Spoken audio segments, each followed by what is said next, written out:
a Clinton supporter. What do you think of that notion? Well, Chris, I don't think she gave him a pass. I think she was measured, she was focused, and she was forceful. What I do think she did was connect what he said in that tape 11 years ago, the horrible, misogynistic, sort of championing sexual assault comments he made in that tape, with everything else he has said as a candidate. She reminded us that he can't just apologize for what he incorrectly claims is locker room talk. I don't know about you, but I've been in plenty of locker rooms when I played high school sports, and I don't remember anyone bragging about sexual assault. Yeah, right. But I mean, she connected that to his misogynistic comments throughout the campaign. It's just an excuse, Senator, right? I mean, the guy was sitting in an interview, mic'd, with cameras around. You know, he wasn't in a locker room. Everybody gets that point. I wonder. He wasn't in a locker room. Was it about this? Was it about the women who we brought last night?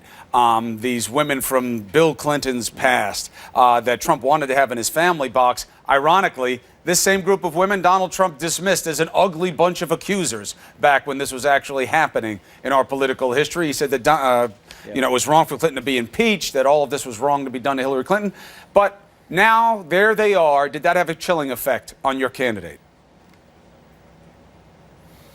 You know, what I think Secretary Clinton was determined to do last night was to focus on policy and focus on giving clear and concise answers about how she will make us safer and stronger in the world.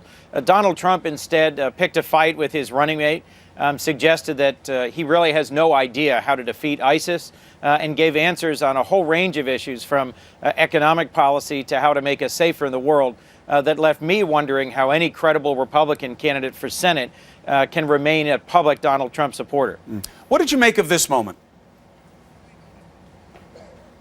We're going to get a special prosecutor, and we're going to look into it, because you know what?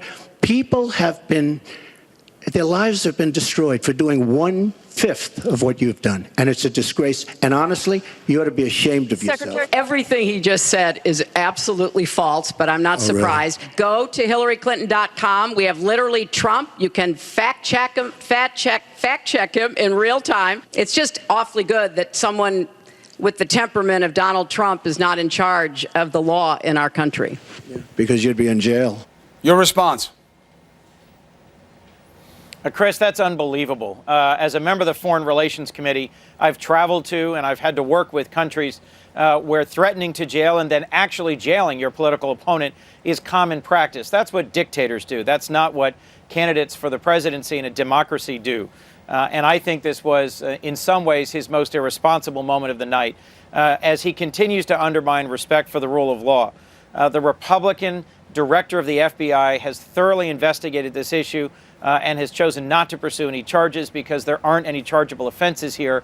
For him to continue to suggest that somehow this email matter needs to be re-referred to a new special prosecutor and that she should be jailed, as he has repeatedly urged in his rallies, I think undermines respect for the rule of law and is the sort of thing we see in the developing world, not here in the United States.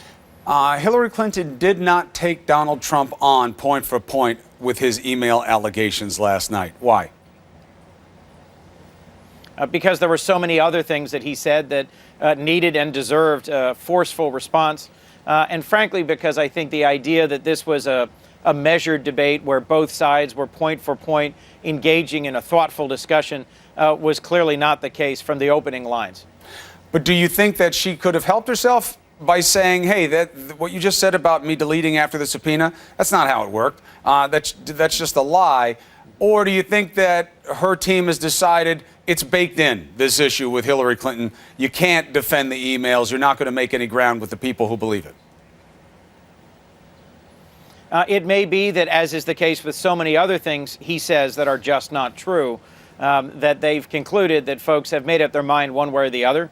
And it's more important to have a measured and level debate on her side that reinforces that she's got the temperament and the knowledge and the policies that would lead to us being safer and stronger, and that he clearly lacks both the temperament and any coherent policy positions. 9 days until the final debate. We'll see what changes between now and then. Senator Coons, appreciate you being on New Day as always. Allison? Okay, Chris, the debate moderator.